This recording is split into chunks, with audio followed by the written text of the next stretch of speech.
My name is Jody Jackson. I am one of the 3 state coordinators for New York Revolution.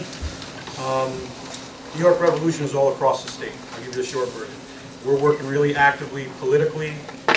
We have a prepping branch. We have a 3 percenters branch, which is coming across the state. And we're doing our part as much as we possibly can to make as much of a difference as we can. I want to read a little something to you.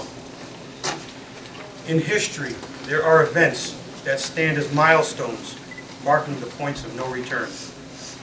Usually, however, such moments are visible in hindsight.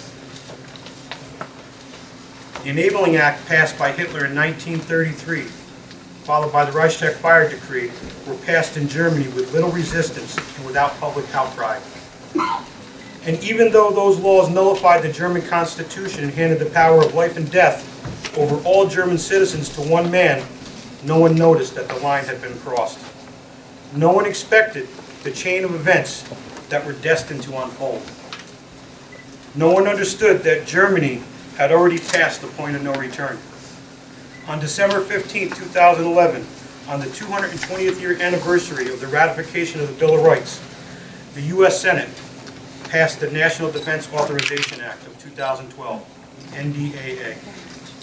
The bill officially gave the military the right to arrest any U.S. citizen or otherwise and to hold them indefinitely without trial. And since the government will not be required to produce one shred of evidence to support its claims, the mere accusation of you doing something wrong is all that is needed to declare you an enemy combatant and make you disappear forever. You may hope such powers will never be used, but history consistently proves otherwise. Throughout history, it has been the norm for political dissidents to be imprisoned and executed without due process. Throughout history, it has been the norm for political opponents to be taken from their homes in the middle of the night on charges of treason. When the government assigns itself the power to imprison and kill without trial, its motives are always the same. And the United States is no exception. If there is any lingering shadow of doubt in the minds that we have passed the point of no return, it should be gone now. If you have any doubts, nobody's paying attention. You're not paying attention at all. We are witnessing the final stages of a police state falling into place. The stage is set, and we have very little time to influence the events that are heading in our way. Right now, we must form a coalition between us. We must set aside our petty differences, no matter how important we think those differences are. We must unify against the common enemy. Our government has become a mere figurehead of the real powers that be.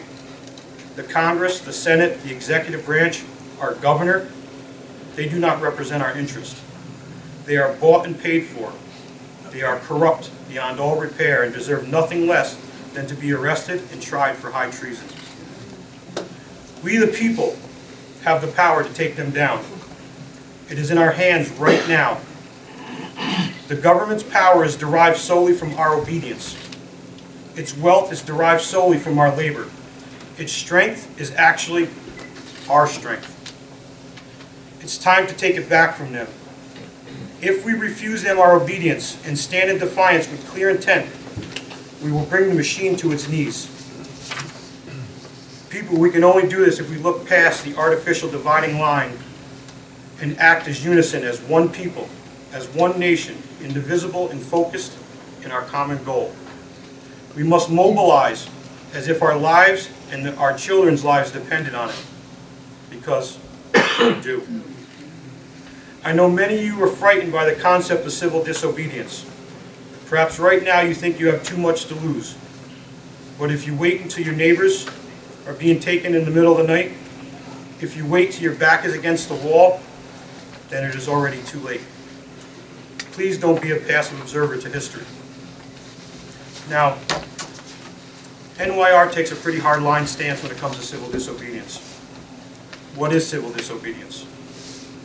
It's the active, professed refusal to obey certain laws, demands, and commands of a government or occupying power.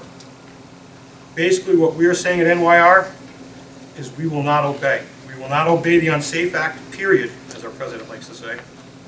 We will not hide. We will not comply with your unconstitutional laws. We will not get rid of or alter our magazines or rifle in any way, shape, or form. We will not conform. We will not register our guns, and we will stand in open defiance. And if the time comes when you decide to take our guns, be prepared for us to take yours. And that's it.